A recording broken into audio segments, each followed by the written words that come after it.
Hello students, today we will start field of quotient of an integral domain. Field of quotient of an integral domain. इसका meaning क्या है? Every element of field, every element of field can be written as quotient of elements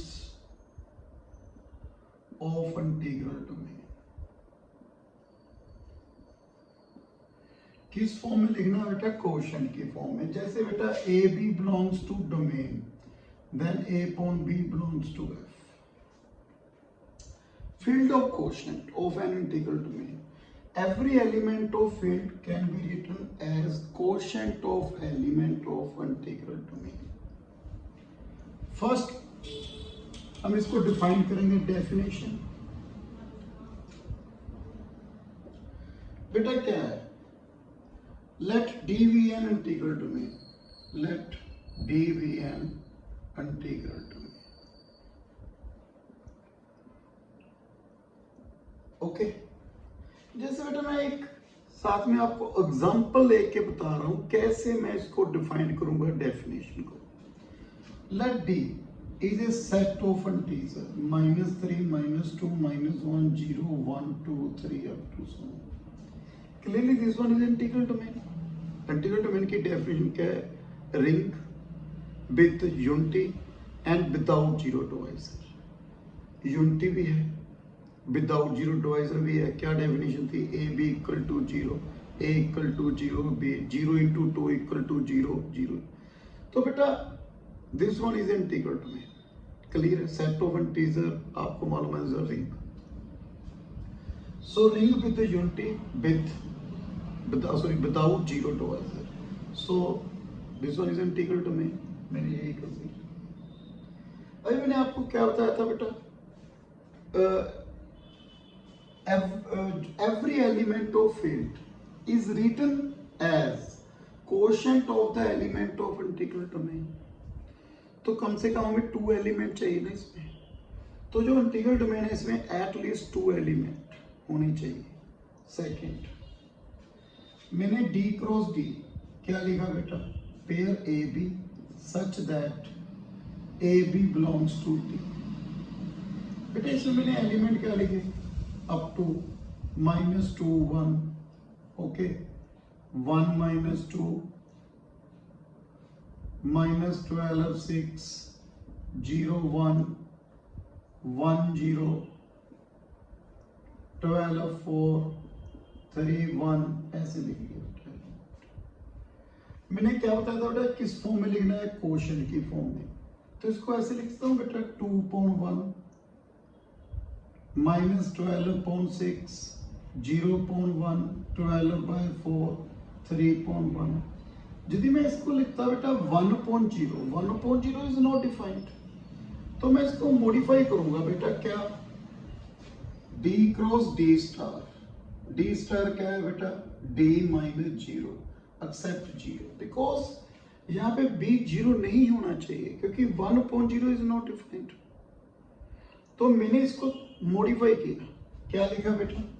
this one equal to A B pair such that A B belongs to D, B not equal to 0.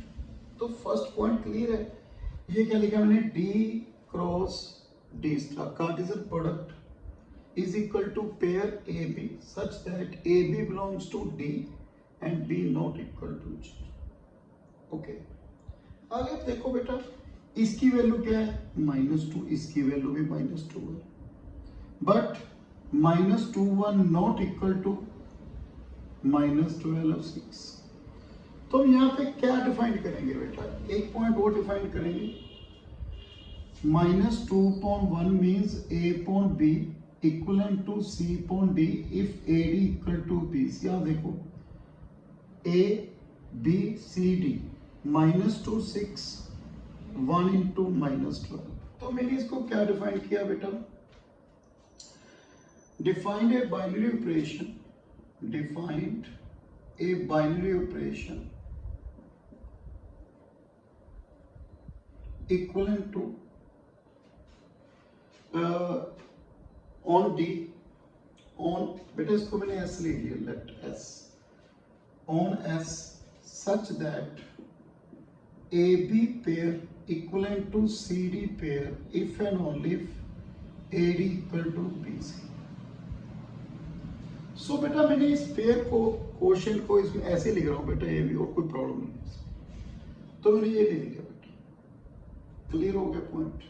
आगे field को कैसे define करूंगा मैं, अब देखो बेटा class, मालूम है क्लास क्या होती है, ए क्लास। ए क्लास का मीनिंग क्या है, इसमें दो से एलिमेंट इंक्लूड करेंगे जिनका ए के साथ क्या है बेटा, रिलेशन है। तो आप देखो यहाँ पे -2 1 का किसके साथ रिलेशन आ रहा है, -12 6, ठीक है, आगे ऐसे ही बन जाएंगे एलिमेंट। और इसका देखो बेटा आप, हाँ किसका बेटा 12/4, ठीक है, 3/1, ओके, इनका रिलेशन क्या आ रहा है, 3 आ रहा है। तो इसकी क्लास में क्या आएंगे एलिमेंट बेटा, -2 1 की क्लास में कौन सा पेयर आ गए, -12 6। ऐसी जिसकी बेटा डिवीजन क्या हो रही है हमारे पास 3 आ रही है बेटा, वो सभी आ जाएंगे, जैसे 12/4, और क्या लिख सकता हूँ बेटा मैं 18/6 इसकी। तो 3 1 की क्लास में कौन कौन से आ गए, 12/4, 18/6। तो इसको कैसे डिफाइन किया बेटा, फील्ड की इस क्लास में, ए बी क्लास में ये सभी एलिमेंट आ गए ना। तो मैं क्लास में लिख रहा हूं बेटा इसको, such that A B belongs to D, okay. ये क्या है बेटा, डेफिनेशन है हमारे पास, किसकी डेफिनेशन है बेटा, फील्ड ऑफ क्वेश्चन की। तो आपने देखा बेटा कैसे मैं इसको लिख रहा हूं बेटा, देखो ये एग्जांपल लिए मैंने, इसी को डिफाइन किया बेटा। तो फील्ड में कौन कौन सी क्लास आ गई, ये सभी क्लास आ गई, और इसमें ये कौन कौन से पेयर पॉसिबल है, ये या डिवीजन या ये पेयर क्या है पॉसिबल है। इसके बाद एक पॉइंट और, इनकी एडिशन कैसे डिफाइन करेंगे बेटा, ए बी, मैंने कहा ना बेटा इसको ऐसे लिख सकते हैं बेटा, A B plus C D, कैसे लिखेंगे बेटा, आंसर ले लो B D, A D plus B C. तो मैंने इसको कैसे डिफाइन किया बेटा, A B class plus C D class is equal to A D plus B C, जैसे ये लिखा है बी डी। एंड प्रोडक्ट को कैसे लिखेंगे बेटा, A C upon B D. तो इसको कैसे लिखेंगे, A C into A B into C D, क्या बना बेटा, ए सी बी डी। तो बेटा इस एग्जांपल के रिलेटेड में ये बनाया बेटा, ये क्या है बेटा फील्ड, ये उसकी क्या आ गई बेटा कंडीशन। तो फील्ड की मैं क्या बोला था बेटा स्टार्टिंग में, फील्ड क्या है, every element of field can be written as quotient of the element of integral domain. देखो इसको ऐसे लिखा है, आपको क्लास क्यों डालना बेटा, क्लास में बेटा इनके रिलेटेड एलिमेंट जो मैंने लिखे हैं, देखो मैं ईच एलिमेंट लिखूंगा, जब मैंने देखो यहाँ पे अलग अलग एलिमेंट लिखूंगा, यहाँ पे मैं इसकी क्लास ली, जो इससे रिलेटेड एलिमेंट जितने भी हैं वो इस क्लास में आ गए। तो ये क्या है बेटा, डेफिनेशन ऑफ फील्ड। अभी मैंने एफ डिफाइन किया, फील्ड नहीं प्रूव किया। अभी मैं आपको इसको क्या प्रूव करूंगा, ये क्या रिप्रेजेंट कर रहा है, फील्ड। उससे पहले मुझे क्या प्रूव करना पड़ेगा बेटा, जो ये लिखा है एस, ये इक्विवेलेंस रिलेशन है। उससे पहले मुझे ये प्रूव करना पड़ेगा जो एस है इक्विवेलेंस रिलेशन है। इससे पहले एक पॉइंट और है बेटा, इसका क्या है, जो 0 1 है वो किसके इक्विवेलेंट है, 0 सी के। कैसे, ए अपॉन बी, मैंने कहा ना बेटा किसके इक्विवेलेंट है, सी अपॉन डी। तो देखो 0.1 किसके इक्विवेलेंट है, 0.c, because 0 into c 0 according to this condition, 1 into 0 0। ये ट्रू है ना बेटा। तो हम ये कह सकते हैं बेटा 0 1 की क्लास में क्या आएंगे बेटा, 0c, 0c², कोई भी एलिमेंट ले सकते हो वैसे। जब मैं बेटा प्रूव करूंगा ना, तो कोई भी आगे थ्योरम्स करेंगे उसमें यूज होगा बेटा ये। ओके, सेकंड पॉइंट, यदि मैं यहाँ पे 1 1 ले लूं बेटा, ये किसके इक्विवेलेंट होगा बेटा, C C, because a into D equal to B into C. Means मैं ऐसे कह सकता हूँ 1 1 की क्लास में क्या आ गया बेटा, C C, such that C belongs to domain, यहाँ पे भी C belongs to domain. Clear है बेटा, सी बेटा ध्यान रखना belongs to D star, because C क्या नहीं हो सकता बेटा, यहाँ पे 0 नहीं हो सकता।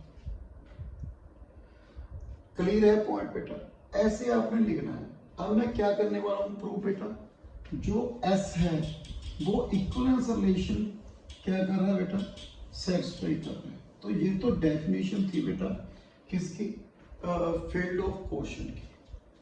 तो अब मैंने अभी प्रूव करना है बेटा, मैं फिर भूल जाता हूँ, मैं इसको प्रूव करना है, ये क्या रिप्रेजेंट करेगा, फील्ड ये करेगा बेटा। मैं नेक्स्ट वीडियो में आपको प्रूव कराऊंगा ये क्या रिप्रेजेंट करता है, फील्ड। फील्ड क्या था बेटा, commutative ring with unity with unit. तो first we prove, to prove S is equivalence relation. बेटा इक्विवेलेंस रिलेशन कैसे प्रूव करना है, फर्स्ट रिफ्लेक्सिव, ये डिफाइन किया हुआ है बेटा, हमने इसको रिफ्लेक्सिव प्रूव करना है क्लियरली बेटा। ए बी रिफ्लेक्सिव की डेफिनेशन क्या थी, ए का ए के साथ रिलेशन, यहाँ पे रिलेशन क्या है, equivalent, A B equivalent to A B, because A B equal to B A, which is true. Second क्या है बेटा, सेकंड है हमारे पास सिमेट्रिक। क्या है बेटा, सिमेट्रिक, बिकॉज बेटा A B equal to B A क्यों है, बिकॉज इंटीग्रल डोमेन की डेफिनेशन थी बेटा हमारे पास क्या थी, commutative ring with unity and without zero divisor. Second क्या है बेटा, सिमेट्रिक। सिमेट्री क्या थी बेटा, ए का बी के साथ रिलेशन, बी का ए के साथ चेक करना है, तो A B equivalent to C D, okay, then A D equal to B C. मैंने क्या प्रूव करना है बेटा, C D equivalent to A B, इसके लिए मुझे क्या प्रूव करना है, C B equal to D A. तो देखो बी सी को क्या लिख सकता हूँ, सी बी, ए डी को क्या लिख सकता हूँ, डी ए, तो मेरे पास ये भी आ गया। थर्ड क्या है, ट्रांजिटिव। ट्रांजिटिव में क्या है बेटा, ए बी का सी डी के साथ रिलेशन, तो मेरे पास A D equal to B C. आगे सी डी का ई एफ के साथ relation, C F equal to E D, तो इनको मल्टीप्लाई कीजिए, A D into C F equal to B C into E D, C C D D cancel, तो A F equal to B. तो देखो A B equivalent to E F हो गया, because A F equal to B. तो मैंने prove कर दिया बेटा जो एस है वो इक्विवेलेंस रिलेशन है। नेक्स्ट वीडियो में आपको प्रूव करूंगा जो मैंने एफ लिखा है बेटा, ये डिफाइन किया है फील्ड, इसको मैंने प्रूव करना है, ये क्या है बेटा, फील्ड रिप्रेजेंट कर रहा है। उसके लिए मुझे क्या प्रूव करना पड़ेगा, ring, unity and unit. So thank you बेटा।